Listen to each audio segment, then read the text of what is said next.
Graceland, the estate of legendary singer Elvis Presley, is facing a legal battle now over a potential foreclosure sale. 48 years. That's how long the attic at Graceland sat untouched, sealed, silent, collecting dust, memories, and mystery. And then, just like that, it was opened. For decades, no one truly knew what was up there. Fans speculated, families stayed quiet, and the attic became something more than just a room. It became legend. So when the announcement came, Graceland's hidden attic was finally being opened.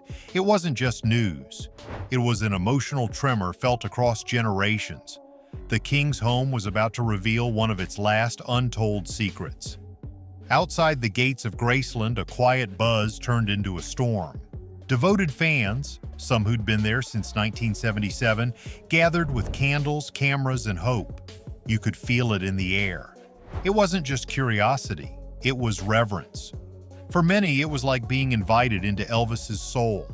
Because this wasn't just any attic. This was Elvis Presley's private attic, and for nearly 5 decades it had been completely off limits. Locked behind a narrow hallway and a wooden door that few ever approached, it became sacred. Even Lisa Marie, his only daughter, reportedly hadn't ventured in since childhood. Priscilla, his ex-wife, never spoke of it publicly. That silence only fed the wonder. When the moment came, it was as if Graceland held its breath.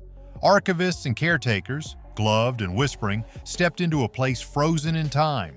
Boxes wrapped in yellowing tape, labels written in Elvis's handwriting, dust thick enough to leave perfect fingerprints. A coat rack still standing, untouched since the 70s. An old turntable tucked beneath a blanket. It wasn't just objects, it was emotion, packed and preserved. Opening that attic was like cracking open a time capsule that belonged not just to a man, but to a cultural myth. Each item carried weight. A faded envelope could mean a lost letter to Priscilla. A rolled-up sheet of paper could be unfinished lyrics to a song no one ever heard. Fans online had theorized for years. Some claimed the attic held demo tapes, personal journals, maybe even confessions about those final days. The truth was, no one knew, and that made it beautiful. People had spent years trying to understand the man behind the music. The king on stage was electric, but in private, he was elusive.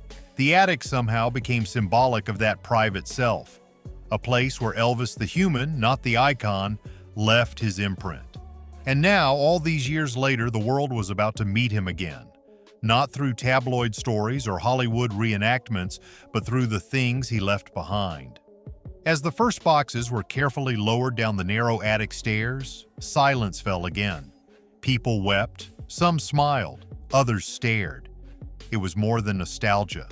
It was intimacy. This wasn't just about discovering what's inside, it was about rediscovering the man, the father, the friend, the flawed, fragile legend.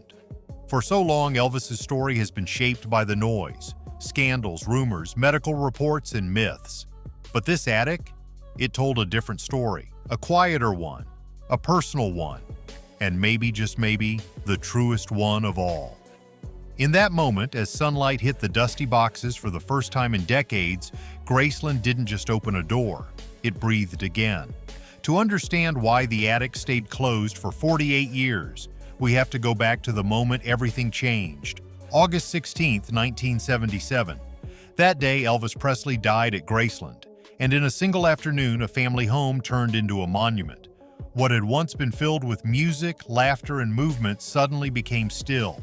Graceland didn't just lose its king, it lost its rhythm. In the days and weeks after his death, the Presley family had to navigate heartbreak, legal chaos, and a tidal wave of public mourning.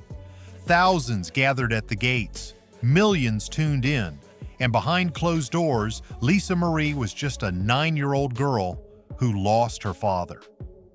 As the dust settled, rooms were preserved. Furniture stayed where Elvis left it. But one area in particular went untouched: the attic. What many don't know is that the attic wasn't just a storage space. It was a space Elvis used personally. According to family stories, it was where he kept private things: old costumes, letters, baby clothes, even some of Lisa Marie's childhood toys. To him, it was personal. sacred even. After his passing, Priscilla and Lisa Marie didn't lock it up for drama. They did it out of emotion. It became too painful, too raw. Some things are too close to touch. For decades, they left it sealed, and in doing so, they created a living time capsule, one shaped by grief, memory, and respect. But sealing off the attic didn't mean forgetting, it meant preserving. Still, nature didn't care about emotions. The Memphis heat baked that attic year after year, and preservation experts warned that entering it without preparation could damage what was inside. Documents could crumble, fabrics could rot, tapes could melt. That's why it took so long. It wasn't until recent years that new technology made it safe to explore. Climate-controlled storage units, archival gloves, high-res scanning. Only then did experts feel confident that the attic could be opened without losing the treasures inside. So a small team of preservationists, trusted by the Presley estate, was brought in. People who understood not just artifacts, but legacy. They didn't rush. They didn't make it a spectacle. They made it a mission. The team included museum curators, archivists, and even a few people who had worked at Graceland for decades. People who had seen Elvis's gold records, his Cadillac, even his jumpsuits, but never the attic. When they stepped through that creaky attic door, many described feeling a chill.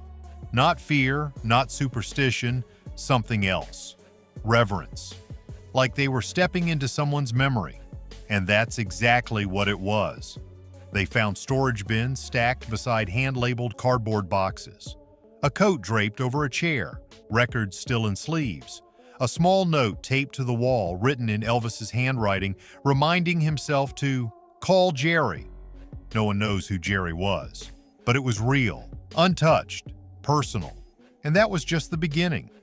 Some items had been wrapped in fabric, preserved as if someone knew they'd matter one day.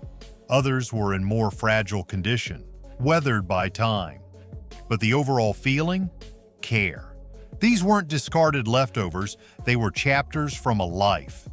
What's striking is how much of it was emotional. These weren't assets, they were memories. Mementos from a man who lived loudly in public, but quietly in private. For Lisa Marie, the attic held pieces of her childhood. For Priscilla, it may have held echoes of a love that shaped her youth. For fans, it was a glimpse of the Elvis they never got to meet.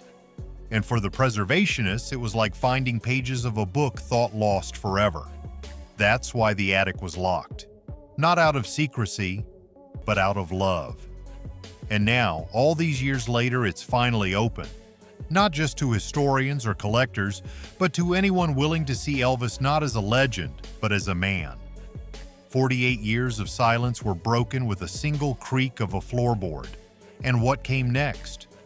Pure emotion. Raw and unfiltered. The attic of Graceland wasn't just dusty boxes and forgotten things, it was Elvis's final echo. Inside, the first thing uncovered was a stack of crumpled hotel notepads, each covered in Elvis's handwriting. They weren't set lists or scribbled phone numbers, these were lyrics, incomplete, personal, and sometimes heartbreaking. One note read simply, "If I come back, will they still know me?" No title, no chorus, just a man wondering if the world still had a place for him. Then came the letters, some addressed to Priscilla, some to friends, a few even unsigned. They weren't full of drama or declarations. They were quiet, yearning. One line stood out, "I don't know how to say sorry without a song." That simple sentence hit like a freight train. These weren't the words of a rock icon. They were the words of a man who missed something, or someone, deeply. There were notes filled with regret, others with longing, and a few that seemed almost like journal entries. One even mentioned Lisa Marie, wondering what kind of woman she'd grow up to be. And then there were the costumes, not the glittering jumpsuits everyone knows. These were different. Earth tones, simple cuts, stage outfits designed but never worn. Some still had tags, others had handwritten notes pinned to them. Too dark for Vegas, save for fall tour. It painted a picture of a man still planning, still creating, even when the world thought he'd given up. Mixed in with all this were childhood items that made everyone stop. A weathered teddy bear missing an eye, school photos with his name barely visible in pencil on the back, drawings he'd made as a kid, crude, colorful sketches of guitars and stages and dream homes. No glamour, no audience, just a little boy who wanted to sing. Tucked inside a box labeled Misc, archivists found what appeared to be a small journal. Most pages were to-do lists, groceries, call records, even things like pray more and write her back. One list ended with a final line, be better. Fans and historians who followed Elvis's life for decades were stunned. A longtime Graceland curator called the discovery the most humanizing moment in Presley history. A quote from a fan club president went viral, "This wasn't an attic. It was a confession booth, and we all just got to hear his prayer." Others said it was like meeting Elvis for the first time, not the icon, but the man, the father, the friend, the dreamer who never stopped dreaming, even as the world looked away. Each item wasn't just memorabilia, it was a mirror into his soul. The lyrics, the lists, the photos, they told the story of someone grappling with fame, love, fear, and hope. It made people stop and think. Maybe Elvis wasn't trapped in the past. Maybe he was still reaching for a future he never got to see. This wasn't about headlines or scandals anymore. It was about truth, the kind buried under decades of noise. And finally, that truth got to breathe. For decades, the stories never stopped. Elvis faked his death. Elvis gave up. Elvis had nothing left. But now, thanks to what was found in that attic, some of those myths are quietly falling apart. One of the biggest revelations, the notes and lyrics hinting at a comeback. Not just wishful thinking, but real plans. Scribbled schedules, lists of potential venues, songs marked demo or to record. That's not someone who quit, that's someone who still had something to say. Another myth crumbles when you read his handwritten reflections. He didn't look like a man who gave up, more like someone trying to hold it all together. There was a journal entry that read, "Can I be both? The man and the myth?" It wasn't poetic, it was painful. He felt the weight of the crown, and it wore him down. But nowhere did it say he wanted to stop. If anything, the attic showed he was still fighting. For his art, for his family, maybe even for himself. Some fans believed he and Priscilla had no contact toward the end, but the letters tell a different story. Warm, thoughtful notes, lines that suggested healing. Let's not let time win. Whether it was friendship, love, or something in between, it was clear there was still a bond. And for fans who always hoped for reconciliation, those little pieces of paper meant everything. Then there were the conspiracy theories, hidden messages in songs, a supposed goodbye album. Notes in the attic revealed something simpler and more real. Elvis wasn't hiding from the world. He was simply overwhelmed by it.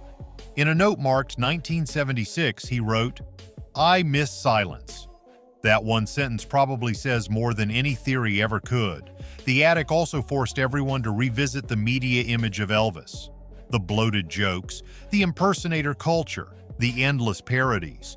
But these items, the letters, the lists, the dreams, they shattered all of that. They reminded everyone that this man wasn't a punchline. He was a person, flawed, yes, but also gentle, creative, and deeply emotional. The King of Rock wasn't always on stage. Sometimes he was just a man sitting in his attic, surrounded by memories, trying to write his way back to peace. The most haunting takeaway from it all? Maybe we never really knew Elvis. Maybe we bought into a version of him that never truly existed. But now, with the attic open and the myths crumbling, we get to see him clearer. Not as a superstar or a tragic figure, but as a man, searching, writing, hoping. And that, more than anything, might be his greatest legacy. So maybe it's time we stop asking, what happened to Elvis? And instead ask, what was Elvis trying to tell us all along? Because the answers were never in the headlines. They were waiting in the attic, tender, shocking, and finally, free. There's something poetic about finding life in a place built to hold memories. Graceland, once a quiet symbol of the past, is stirring again. but not with nostalgia, with purpose. The attic's discovery didn't just give us stories, it gave Graceland a second heartbeat. And now that heartbeat echoes through the halls with a new name, Elvis, Uncovered. That's what they're calling the exhibit, a space dedicated to the raw, unseen side of the man millions thought they already knew. Walking through it feels different. This isn't the usual fanfare. It's intimate. The handwritten lyrics are under glass, with his scrawled words still tilted slightly to the right, ink smudged in places. The to-do lists are framed as they were found, bent, worn, and deeply human. Childhood drawings sit beside stage costumes that were never worn, creating a timeline not of fame, but of feeling.